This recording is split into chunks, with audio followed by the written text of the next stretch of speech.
So I'm delighted to join today at UKREiiF in Leeds. It's been a fantastic show so far. The weather's been gorgeous. I met some really good, interesting people. People I already know, many people I don't know in fact, and we're all talking about the same thing. We're all talking about how we can stimulate growth, investment and new opportunities for the UK. A lot of that is obviously through the renewal and the adaptive reuse of existing property, which has been fantastic because that's what we do a lot of. So this has been a very exciting year for us actually. We've just finished Soho Theatre in Waltham Forest. This has seen us take an old 100 or so year iconic but very dilapidated old building. There used to be a cinema, used to be a bingo hall, it used to host some of the best acts in the world like the Beatles and the Rolling Stones. But like a lot of these places, it becomes unloved, it becomes derelict. But thanks to the foresight of Waltham Forest, they bought the site and they appointed us to carry out a full refurbishment. And we used the principles of arrested decay, where basically, rather than make everything shiny and brand new again, we actually just arrested what was already there, but made sure that the history and the heritage of the building was intact. So if you go there now, you walk into the big auditorium, you can see the glory that it was back in the 1920s when it had its heyday.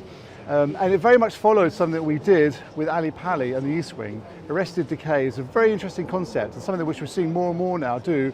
It also follows what we did in Bristol Beacon, which obviously we completed last year to great acclaim, and that now is hosting some of the fantastic acts, drawing in huge amounts of footfall and being a huge economic stimulus for Bristol. And what we're seeing is that by refurbishing and renewing these old buildings, these Grade 2 listed Art Deco buildings, it's giving a new lease of life to so many parts of the country now, and I just think it's really exciting. I think we should all get behind it, and if you live near Waltham Forest, if you live near Walthamstow, go to Soho Theatre, and same with Bristol Beacon, because you can enjoy a modern venue but also embrace the old Victorian heritage of the place, which is fantastic. In terms of adaptive reuse, we've also done a really interesting project by Tower Bridge.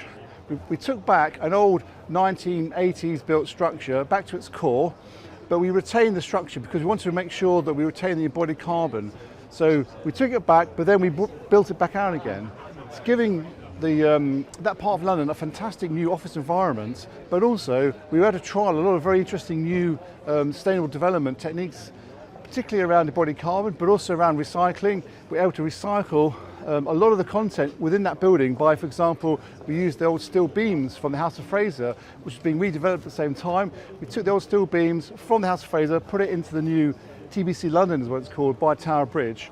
It's a really interesting idea, and from what I understand, it's really growing apace now, being able to reuse and recycle existing buildings, steel, whatever, from other projects, bring it together and allowing more and more developers now to incorporate that into their own projects going forward. So again, if you ever get a chance to visit a really interesting project, it's called TBC London.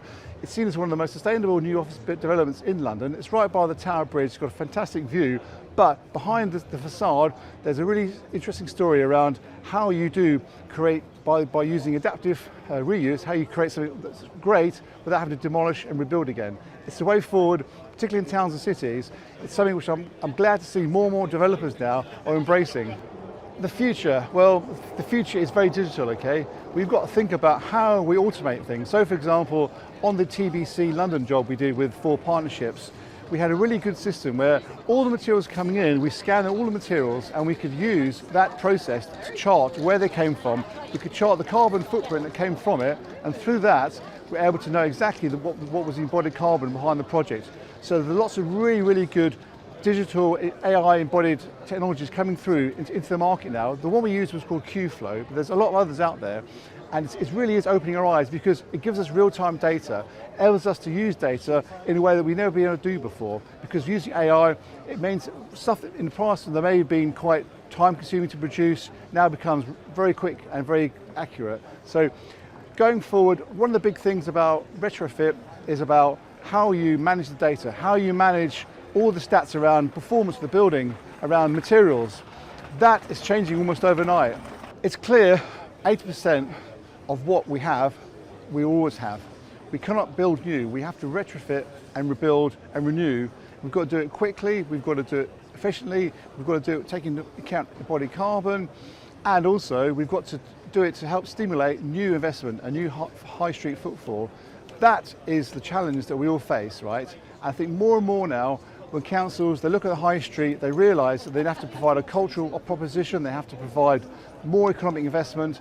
They can only do that with what they've already got. So the big future going forward will be how companies like Willmott Dixon and other companies can work with councils to help them renew the high street by simply readapting what's already on the high street into other uses. And we're seeing that happen already. We did it in Sutton last year, where we took a lot of old retail and we turned it into something different, more community-based, but also more reflective of the needs of the modern society we're in now. So retail, in fairness, that's obviously regenerating. There's opportunities around retail, but also there's opportunities around how we readapt what was once retail into something different. And that is the opportunity that we all have now for what we can do through refurbishment, renewal, and modernisation of our existing buildings. That's so important. It's going to drive so much economic opportunity for us all, and it's something which everyone needs to really, really drill down and focus on more than they've ever done before. So we're here, we're looking forward to it, and we're looking forward to working with like-minded partners too.